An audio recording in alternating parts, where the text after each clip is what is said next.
आज का एपिसोड तो पूरा आग है भाई। बड़े घर में तहलका मच गया है। सीधे दिल पर वार करने वाला धमाका। कहानी शुरू होती है उस खामोश पल से जब दुर्गा देवी अकेले में एक ऐसा मास्टर स्ट्रोक खेलती हैं कि पूरा राज परिवार हक्का बक्का रह जाता है। बिना किसी को कानों कान खबर किए उन्होंने अर्जुन और अहाना की दोबारा शादी करवा दी। जी हाँ, वही अर्जुन अहाना जिन्हें घर की साजिशें, झूठ और गलतफहमियां अलग अलग कर चुकी थीं। तलाक हो चुका था। अर्जुन दूसरी शादी के मंडप में खड़ा होने वाला था और ठीक उसी वक्त दुर्गा माँ ने एक झटके में सब कुछ पलट दिया। टूटा हुआ रिश्ता फिर से जोड़ दिया।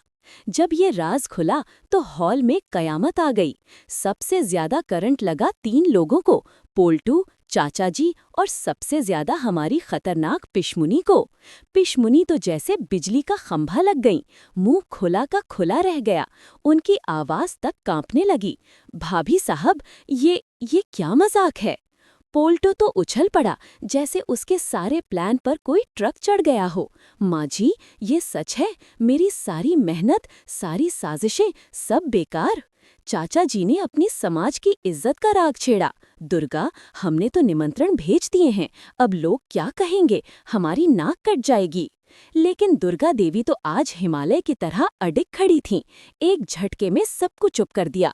जिस इज्जत के लिए किसी की खुशी कुर्बान करनी पड़े, वो इज्जत नकली है। अर्जुन और अहाना का दिल आज भी एक दूसरे के लिए धड़कता है। मैंने सिर्फ अपना टूटा हुआ घर जोड़ा है, बस।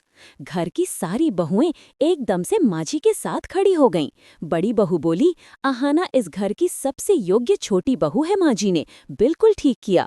दूसरी बहू ने भी तुरंत सपोर्ट किया। सालों बाद अर्जुन भैया के चेहरे पर सुकून दिख रहा है। अर्जुन, जो अब तक चुप खड़ा था, अचानक अहाना का हाथ थामा और मुस्कुरा दिया। उसकी आंखों में जैसे 7 जन्मों की खुशी लौट आई हो। बस इतना सुनते ही पिशमुनी का पारा 7वें आसमान पर। उनका खून खौलने लगा।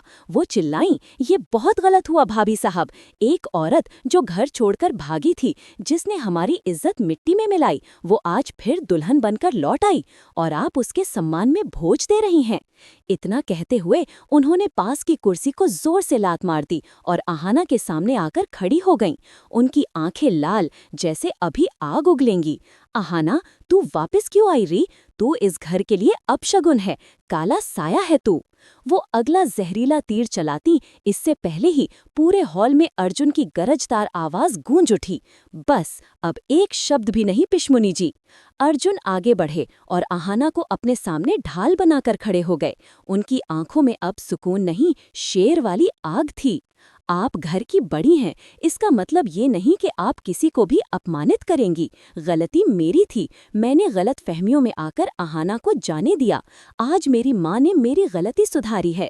अहाना मेरी पत्नी है, हमेशा से थी, हमेशा रहेगी। ये फैसला अंतिम है।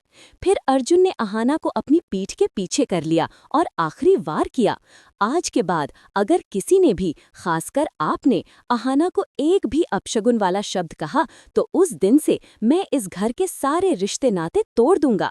आप सब मेरे लिए पराये हो जाएंगे। ये सुनते ही पिशमुनी के पैरों तले जमीन खिसक गई। अर्जुन, जो हमेशा उनका कहा मानता था, आज अपनी बीवी के लिए दीवार बनकर खड़ा था। पोल्टू और चाचा जी की तो बोलती ही बंद हो गई। दुर्गा देवी ने गहरी सांस ली और मुस्कुराई। उन्हें पता था अब असली जंग शुरू होने वाली है। फिर जोरदार आवाज में ऐलान किया, कल शाम प्रीति भोज है, पूरा मोहल्ला आएगा। आप सब आएंगे और अहाना का स्वागत करेंगे, ये मेरा आदेश है। पिशमुनी अपमान से जल भुनकर आंखें लाल किए हॉल से बाहर निकल गईं। उनके पीछे पीछे चाचा जी और पोल्टू सिर झुकाए लपक लिए। हॉल में खामोशी छा गई। अर्जुन ने पलटकर अहाना का चेहरा अपने हाथों में लिया, धीरे से बोला, डरना मत, अब मैं जिंदगी भर तेरे साथ हूँ। अहाना की आंखें भर आईं। उसे पता था अभी तो ये शुरुआत है। बड़े घर की छोटी बहू बनने की असली लड़ाई तो अब शुरू होगी। लेकिन आज अर्जुन की इस दीवार ने उसे हिम्मत दे दी थी। और कल का प्रीति भोज, उफ, पूरा मोहल्ला हिलने वाला है। आज का एपिसोड यहीं खत्म। कल फिर मिलते हैं बड़े घर में अगले धमाके के साथ। मिस मत करना।